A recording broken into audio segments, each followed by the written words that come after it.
નમસ્કાર, star India TV ન્યૂઝમાં આપનું હાર્દિક સ્વાગત છે। આપ જોઈ રહ્યા છો સ્ટાર ઇન્ડિયા ટીવી ન્યૂઝ। સત્યની વાતે સત્યની સાથે। જાલોદ નગરમાં શ્રાવણ મહિનાની પૂર્ણાહુતિ નિમિત્તે નગરમાં શંકર સવારી અને ભોલેકા ભંડારાનું આયોજન કરાયું। જાલોદ નગરના સોમનાથ મહાદેવ મંદિર કમિટી દ્વારા આખા શ્રાવણ માસ દરમિયાન વિવિધ ધાર્મિક પ્રોગ્રામો રાખી સૌ નગરજનોને ભોલેનાથની ભક્તિમાં રંગી રાખેલ હતા। શ્રાવણ મહિના દરમિયાન ભોલેનાથ ભગવાનને મંદિરમાં નિયમિત રીતે વિશેષ રાજભોગ, વિશેષ શણગાર, દૂધ, જલ, બીલીપત્રની સેવા, નગરની વિવિધ મંડળીઓ દ્વારા ભજન કીર્તન તેમજ છેલ્લા 3 દિવસ લઘુરુદ્ર પૂજાપાઠ દ્વારા હોમાત્મક હવન પૂજા રાખવામાં આવેલ હતી। આ દરેક ધાર્મિક પ્રોગ્રામનો લાભ નગરના લોકોએ ઉત્સાહપૂર્વક લીધો હતો।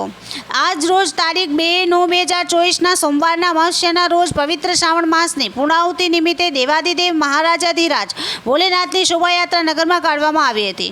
આ શોભાયાત્રામાં ભોલેનાથના ભક્તો મોટા પ્રમાણમાં જોડાયેલ હતા।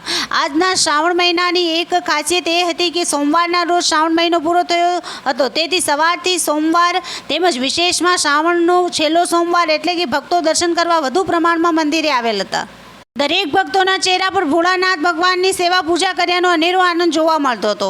આજના શ્રાવણ મહિનાના છેલ્લા દિવસે શંકર સવારીનું આયોજન કરવામાં આવ્યું હતું, જે શોભાયાત્રા સોમનાથ મહાદેવ મંદિરથી નીકળી નગરના માર્ગો પર ફરતી હતી। સ્વયંભૂ મહાદેવ અધિક માસ અને શ્રાવણ મહિનાનું પુણ્ય આપવા માટે નગરમાં ભોલેના ભક્તોને આશીર્વાદ આપવા નીકળ્યા હોય તેવું લાગતું હતું। ભોલેનાથની સવારી જોવા તેમજ તેમના આશીર્વાદ લેવા નગરના લોકો મોટા પ્રમાણમાં જોડાયા હતા અને ભક્તો ભોલેનાથની ભક્તિમાં લીન જોવા મળ્યા હતા। ભોલેનાથની શોભાયાત્રા નગરમાં મુખ્ય માર્ગો પર ફરી હતી। આ શોભાયાત્રા દરમિયાન જાલોદ નગર ભોલેનાથના ભાવિક ભક્તો ભક્તિના રંગે રંગાઈ ગયેલ હતા જોવા મળતા હતા। શોભાયાત્રા દરમિયાન ધાર્મિક ભજનો સાથે ભોળાનાથના જય જયકાર સાથે વાતાવરણ ગુંજી ઉઠ્યું હતું। આ શોભાયાત્રામાં દરેક સમાજના મહિલા મંડળ, યુવક મંડળ, યુવક યુવતીઓ, મહિલાઓ, વડીલો તેમજ બાળકો મોટા પ્રમાણમાં જોડાયા હતા। છેલ્લે શોભાયાત્રાની પૂર્ણાહુતિ નિમિત્તે સોમનાથ મહાદેવ મંદિરેથી મહાઆરતી તેમજ ભોલેકા ભંડારાનું આયોજન ઉપસ્થિત સૌ ભક્તો માટે સોમનાથ મહાદેવ કમિટી દ્વારા કરવામાં આવ્યો હતો।